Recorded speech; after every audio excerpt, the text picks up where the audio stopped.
Okay, that's July 21. No, the right headline, I've not forgotten your sacrifices. Let's do that. Ah, so God told us recently that He has not forgotten the sacrifices we have made to be on this journey with Him, and that He would honor those sacrifices. But he said honor with an American spelling, so just HONOR. No, British spelling. You Americans, you shorten everything, so stop it. And I For mean, instance, when He said that, it made me tear up because I was immediately reminded of how many things that I desire that have been placed on pause, right? In fact, the Lord actually said that the minute we settle down, some of these things that I have desired and that have been placed on pause in this season of life will come to pass.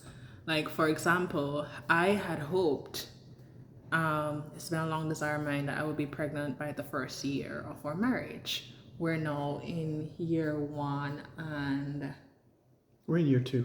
year we're not in year two yet. We're not even 2 years old. We haven't finished year 2. We're in year 2. Right, but that has been on pause. And in fact, in November and December of last year, when we were in Jamaica, God told us to go to Jamaica. We were in Jamaica. It was a huge source of grief for me, like not realizing that I no longer knew the timeline.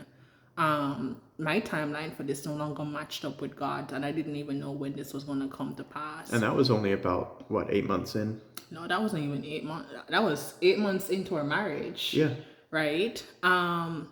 In 2024, like after a lifetime of moving around, I've moved around like probably 14 times as a kid. God birthed this desire in my heart to finally plant roots and settle into a home of my own that I could decorate and just in my sense of style. And I had that desire when we got married, and we, for a while, we had that, right? We got everything that was on our wedding registry that God had told us we'd get, and we decorated our home, had a guest room. I think the only room in the house that was left to be decorated was my office. And later on, less than 2 months after, God was like, sell it all. Right? I just like how she says later down instead of later on. Right? I love all that stuff. He told us to sell it all. And so here we are now moving from place to place when it's not the thing that I would desire. Like, people look at us and it's just like you're traveling and you're all over the place and etc. And I'm like, it's the opposite of what I desire. And we've had several people tell us they're jealous of us or they're almost jealous of us. And we just say, hey, so are we. Like, this is not what we wanted. We wanted to be in one spot, and God is sending us around instead because it's what He wants. Yeah, I've had to. He told me last year, close consulting business, to start what he's telling me to start. There's a consulting business I've had since 2022.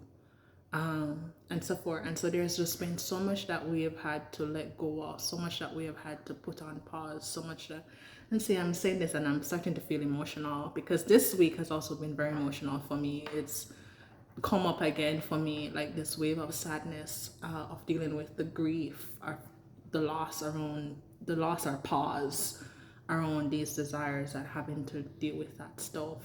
But I'm not the only one who have sacrificed stuff. You too. Well, a lot of my stuff was more like just maturity journey stuff. God has stripped away a lot of who I thought I was. Much of that stuff was things I did and thought it was who I was. Sacrificing my reputation and ability to look a certain way for others or around others, pride. I mean, those are good things to sacrifice. That's just obedience and maturity. But there have been a few things that have been, home, a sense of place That's been really difficult. Um, it's been not too difficult. God has never stretched us into strain. Only our own disobedience has ever taken us beyond stretch into strain. Um, I am unmedicated for the first time in a long time ADHD. for ADHD. Yeah. So it's been a thing, kind of relearning how to operate my brain. Well, learning for the first time how to operate my brain, where are all the levers supposed to be.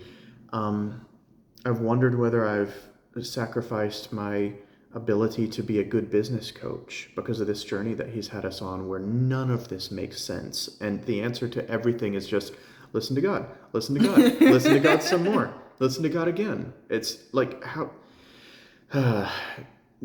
can I talk to people about principles of good business and good stewardship and rational decision making and high leverage action when everything for me is coming back down to what crazy thing did God say to do this time? So a car, he told us to sell the car, and that was a wonderful setup and situation. But not having a car is almost as hard as not having a home. I love cars, but he's gotten us into a bunch of rental cars that I wouldn't have gotten to drive otherwise, and that's been fun. Income, for sure. That's something that I've sacrificed. And he's told me, like, go do it now. But I've forgotten how, you know? I mean, it's one of those things. I mean, it's feeling like I've sacrificed parts of myself. But he has taken care of us every day. And every day we've had his joy, we've had his strength.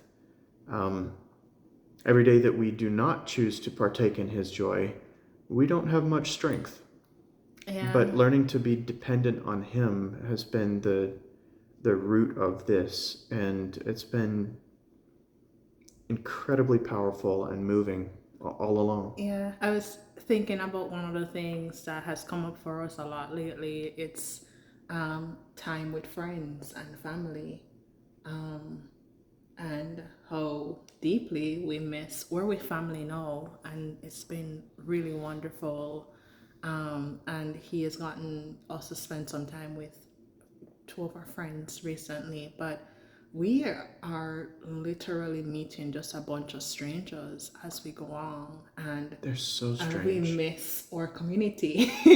we miss our community so much. We want our regular strange people back. We want our regular strange people back. The ones that we spent years not feeling strange with anymore. Thank you to all of the people who have helped us feel strange in community, not strangers, just strange. It's Yeah. been wonderful getting to know you Yeah. and to love you and be loved and accepted and known. Yeah, but I guess the point of this video is God is not slack concerning his promises. He sees the sacrifices that you make to be obedient to him. He sees the pain of your heart, and you don't have to pretend with him around that stuff. And Yeah. Be honest. be honest about it, and trust that wherever he's taking you, it's not for you to lose out on the things that you desire. Some of your desires may be refined, but at the end of it all, you will get back more with that and way more, or even greater. Trusting God's timeline is one thing. That's hard enough. But trusting that he really knows us and that he has, like, the things that he has promised us, he will fulfill those things. That is a lot harder. And it all plays together.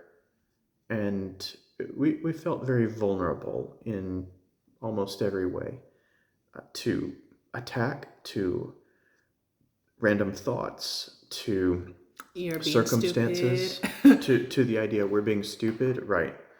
From ourselves or from other people. But God uses the foolish things of this world to confound the wise.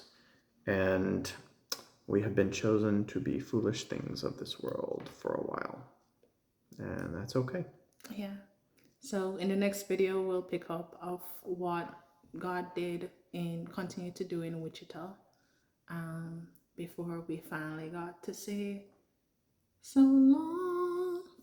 Farewell to Wichita. Okay. Right? We're gonna go look for Roger. We love y'all.